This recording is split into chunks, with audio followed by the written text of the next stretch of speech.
शुरू करें। सभी पत्रकार बंधुओं को नमस्कार। कल से पूरी दिल्ली, अलग अलग राजनीतिक दल और तमाम मीडिया के लोग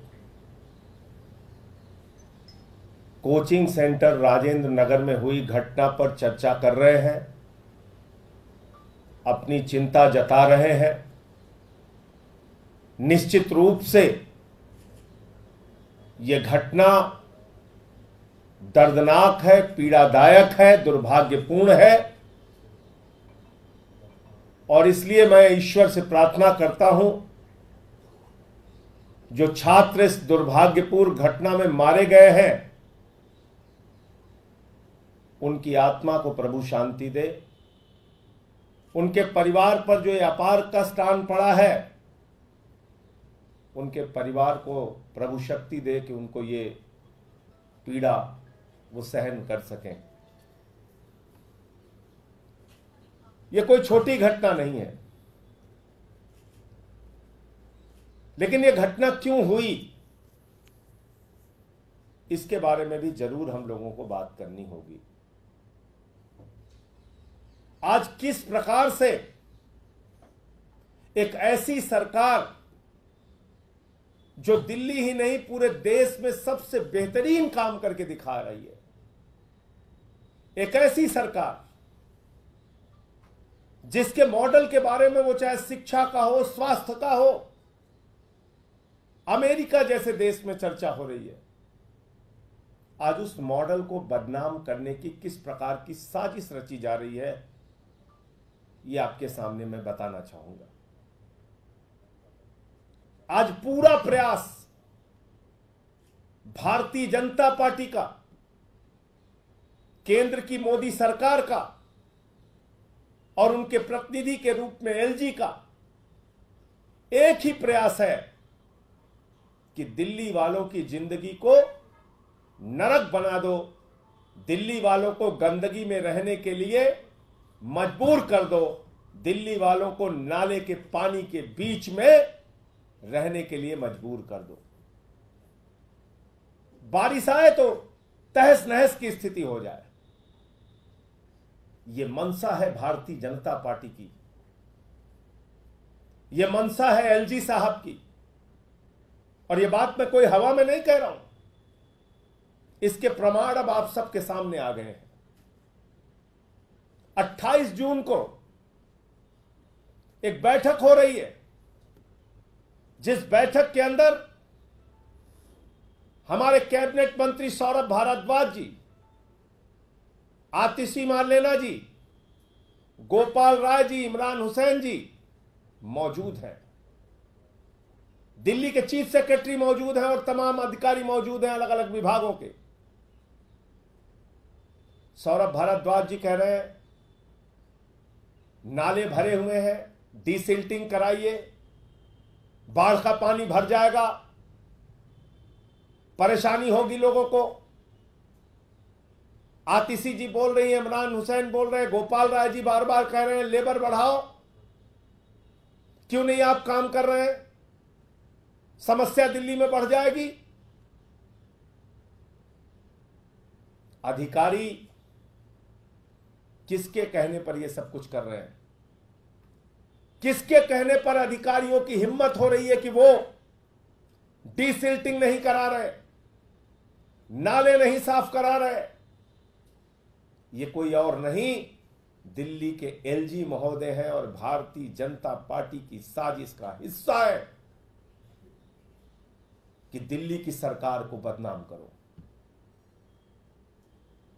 वो सरकार जिसने सबसे बेहतरीन शिक्षा देने का काम किया, अस्पताल बनाने का काम किया, मोहल्ला क्लिनिक बनाने का काम किया, बिजली फ्री देने का काम किया, बुजुर्गों को तीर्थ यात्रा कराने का काम किया, महिलाओं को बस की फ्री यात्रा कराने का काम किया, इतने सारे काम।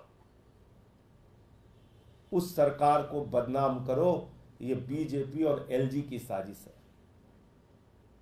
अधिकारी तो तुरंत काम करेगा, अगर उसके मन में जरा सा भी डर हो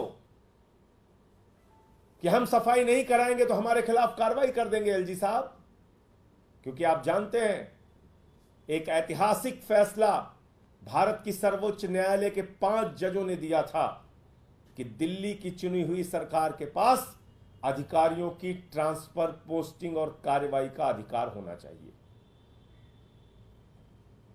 यह फैसला माननीय सर्वोच्च न्यायालय ने दिया था, 5 जजों ने दिया था, और 5 जजों के फैसले को 8 दिन में बदल दिया गया।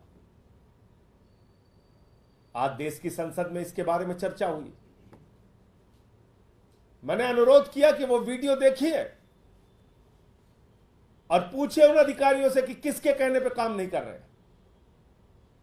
इसके पीछे मैं फिर दोहरा रहा हूं, बार बार दोहराना पड़ रहा है, वही लोग हैं जो मोहल्ला क्लिनिक पे रोक लगाते हैं, वही लोग हैं जो सफाई पे रोक लगाते हैं, वही लोग हैं जो एमसीडी का काम रोकते हैं, डोर टू डोर राशन की डिलीवरी रोकते हैं, जो तीर्थ यात्रा को रोकने का काम करते हैं, वही लोग हैं। और ये कोई नहीं, केंद्र की मोदी सरकार और दिल्ली के एलजी, भारतीय जनता पार्टी के मिली भगत का नतीजा है कि ऐसी घटनाएं हो रही हैं।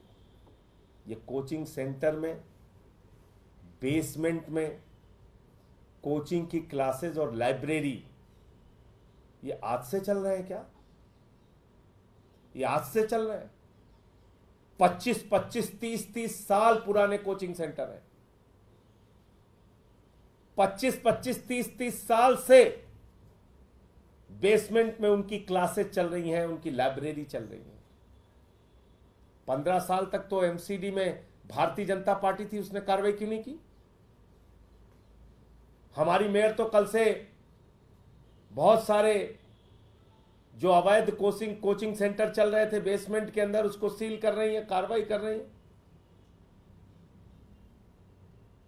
तो आखिर ये कार्रवाई पहले क्यों नहीं हुई? दिल्ली के एलजी महोदय का आज मैंने बयान पढ़ा अखबारों में, कह रहे हैं ये ड्रेनेज सिस्टम जो ब्लॉक हुआ है ये 10 साल की देन है। खुद एलजी का बयान है कि ड्रेनेज सिस्टम जो ब्लॉक हुआ है वो 10 साल की देन है। 10 साल की देन। कौन था भैया 10 साल से? आम आदमी पार्टी तो 1 साल से आई एमसीडी में। आप बताइए कौन था? 15 साल तक भारतीय जनता पार्टी थी। आपको खाली ब्लेम गेम करना है तो कीजिए, आप उसके लिए आप स्वतंत्र रवैया आप करते हैं, लेकिन अगर आप वास्तविकता जानेंगे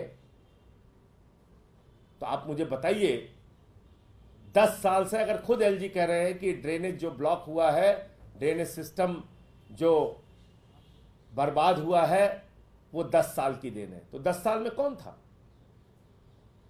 15 साल से एमसीडी में बीजेपी थी, तो आप मुझे बताइए ये बेसमेंट में कोचिंग क्लासेस और लाइब्रेरी कैसे चल रही थी? इन पे क्या कार्रवाई हुई? फायर डिपार्टमेंट ने कोई एनओसी दी है अगर गलत ढंग से, कार्रवाई कीजिए आप। किसने रोका है आपको? लेकिन मंत्री कार्रवाई के लिए लिखेगा और एलजी उस पर इसलिए बैठ जाएंगे कि उनको खुद इस साजिश का हिस्सा है, उनको खुद काम रोकना है। ये तो ठीक बात नहीं है। इसलिए ये पूरी सच्चाई आज देश के सदन में भी मैंने रखा है, और जो वीडियो अधिकारियों का और मंत्रियों का सामने आया है, आज देश की संसद में मैंने ये कहा है कि उस वीडियो की सच्चाई पूरी और पूरे तथ्य मैं देश के सदन के सामने भी रखूंगा, और मैं चाहूंगा कि इस पूरे मामले में कार्रवाई हो। ऐसी साजिश दिल्ली की जनता के खिलाफ क्यों रची जा रही है, क्यों उनको बर्बादी की कगार पे पहुंचाने की कोशिश की जा रही है? एक ही बात मैं दिल्ली के लोगों से कहना चाहूँगा, केजरीवाल, उनकी पार्टी आम आदमी पार्टी और हम सारे लोग आपके हितों के लिए लड़ने और आपके काम कराने के लिए प्रतिबद्ध हैं और आपके लिए हमेशा पहले भी लड़ते रहे हैं, आगे भी लड़ते रहेंगे। ज़रूरत पड़ी तो 9 दिन तक अरविंद केजरीवाल जी अपने मंत्रियों के साथ एलजी हाउस में बैठे, ज़रूरत पड़ी तो आतिशी जी अनशन पर बैठी, ज़रूरत पड़ी तो देश की संसद में आपकी आवाज़ उठाई गई, सड़क पे आवाज़ उठाई गई। चिंता मत कीजिएगा, जो कार्रवाई कर सकते हैं आम आदमी पार्टी के लोग, केजरीवाल जी ही कर सकते हैं। हम लोग इनसे लड़ाई लड़ रहे हैं और आपके हक आपको दिलाएंगे, आपके काम आपको करके दिखाएंगे। मैं सिर्फ इतनी बात कहना चाहता हूँ। आपका प्रश्न हो कोई तो पूछ सकता हूँ। अरविंद केजरीवाल की खराब सेहत और गिरफ्तारी को लेकर कल प्रोटेस्ट बुलाया इंडिया गठबंधन का, तो उसमें कौन कौन से दल आ रहे हैं? क्या राहुल गांधी तरीके नेता भी शामिल होंगे?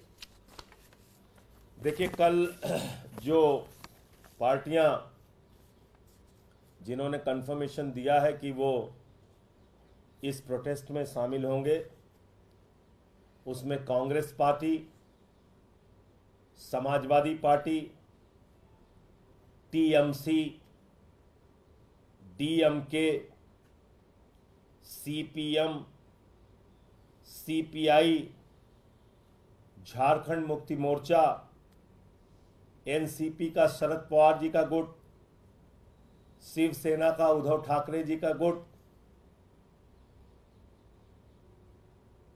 ये सारी पार्टियां, इसके साथ सीपीआई-एमएल, ये सारी पार्टियां कल के आंदोलन में, जिसमें हम लोग अरविंद केजरीवाल जी के स्वास्थ्य को लेकर और अवैध तरीके से जो उनकी गिरफ्तारी की गई है, उनकी रिहाई की मांग को लेकर कल जो धरना जंतर मंतर पे हो रहा है, उसमें ये सारे दल जिनका मैंने नाम लिया, और भी 1, 2, 3 दल ऐसे हैं जिनसे बातचीत हो रही है। जैसे ही उनका कंफर्मेशन हो जाएगा उनका भी नाम आपको बताएंगे। अभी तक इतने दलों ने आश्वस्त किया है कि कल के आंदोलन में, कल के धरने में वो लोग शामिल होंगे। समय क्या रहेगा? 1 बजे से लेकर 5 बजे तक का समय रहेगा शाम को। नहीं, मैंने कहा ना कि ये सारे दलों ने स्वीकृति दी है आने के लिए। उनकी पार्टी का कौन नेता आएगा वो कल आपको बता देंगे।